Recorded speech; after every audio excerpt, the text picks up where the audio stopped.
የሰው ልጆች አፈጣጠር ሊያስረዳን የሚችል ሙዚየም ውስጥ ነው ያለሁት። የኢትዮጵያ ብሔራዊ ሙዚየም ነው።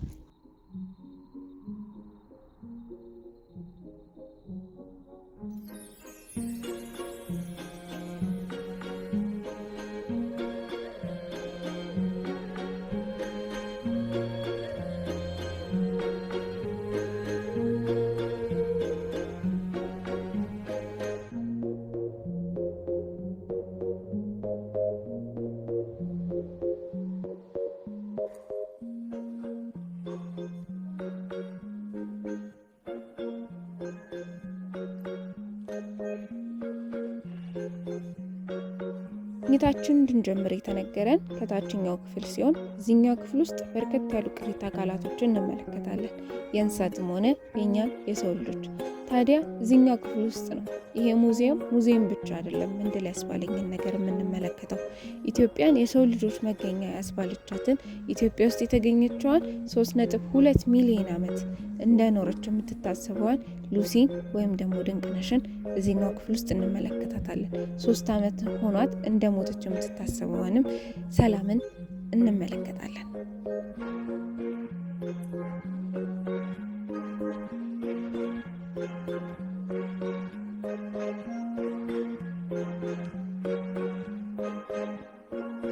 በሁለተኛው ክፍል ውስጥ ቀደምት ኢትዮጵያውያንን በደንብ ያስመለክተናል። መቃብር ላይ ያስቀምጧቸው የነበሩትን ድንጋይ ላይ የተቀረጹ ምስሎችና ጽሑፎች እናያለን። እነዚህ ጽሑፎች ኢትዮጵያውያን ይጠቀሙባቸው የነበሩ ፊደላት መሆናቸውን ያስመለክተናል። እንዲሁም በርከት ያሉ ይገለገሉባቸው የነበሩ ዕቃዎችን፣ ጌጣጌጦችን በዚህኛው ክፍል ውስጥ በስፋት እንመለከታለን።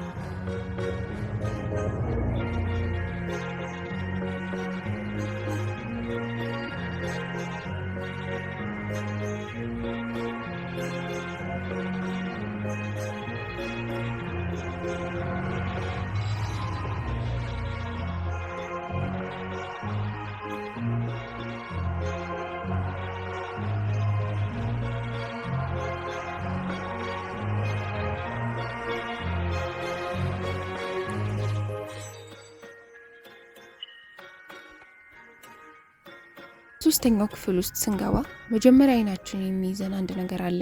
ይህም የቀዳማዊ ኃይለ ሥላሴ ዙፋን ነው። ዙፋኑ አሁንም ድረስ ግርማ ሞገሱ እንዳለ ነው። ይህንን ክፍል ትልቅ ግርማ ሞገስ እንዲኖረውም አድርጎታል። ካጠገቡ የነገስታት አልባሳትና ዘውድ፣ ጋሻና ጦር እናያለን። ወደ ላይ ስንመለከት ደግሞ በጣም የሚያምሩ ኢትዮጵያን ይመሯት የነበሩ መሪዎች ስዕልን እንመለከታለን። በአሁኑ ሰዓት ብሔራዊ ሙዚየም ከነዚህ 3 ክፍሎች ውጪ ማሳየት እንደማይችል ነግሮናል። ስለዚህ ጉብኝቴን እዚህ ላይ እንዳበቃ ተገድጃለሁ።